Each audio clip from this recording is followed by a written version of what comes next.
Itu kan saya beli sama aja tuh, beli baru tuh. Beli bekas. Iya, beli bekas tapi harga baru kan sama aja kan itu. Masa nginep 1 juta didenda 5 juta. Sebenarnya linennya masih ada di kamar Bapak. Saya packing dulu, boleh? Iyalah, harus packing dulu lah, Ya, itu kan masih beli ada itu. di kamar Bapak.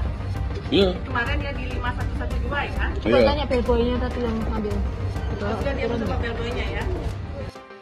Baru-baru ini, publik dihebohkan dengan video curhatan salah seorang tamu yang menginap di Hard Rock Hotel Bali.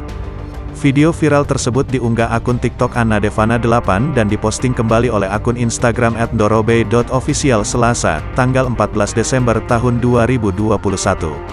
Terlihat pasangan suami istri tengah berada di depan resepsionis hotel. Ia mengaku harus membayar denda sebesar 5 juta rupiah karena suatu hal.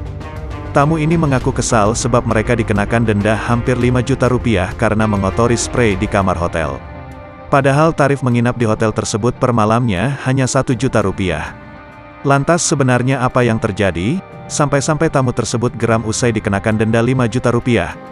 Nginap 1 juta rupiah semalam di Hard Rock Hotel, kena denda hampir 5 juta rupiah karena ngotorin spray, tulis pemilik video TikTok tersebut. Di akhir video, seorang pria tampak menunjukkan kertas bukti pembayaran denda yang telah dilakukan.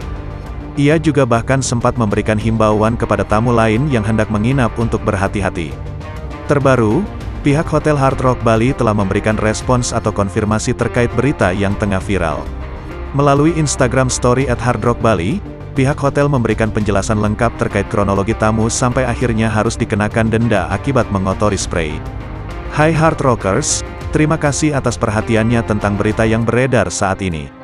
Perlu kami sampaikan kronologi yang sebenarnya, bahwa di saat tamu menginap di hot kami, telah terjadi kerusakan oleh pihak tamu yang disebabkan oleh tinta temporary tato yang menempel di kasur dan meresap sehingga meninggalkan noda permanen pada bedsheet, cover duvet, inner duvet dan bathmat, dikutip dari postingan akun Instagram tersebut. Tidak sedikit kemudian warganet yang ikut menanggapi video tersebut melalui kolom komentar Instagram @ndorobe.official.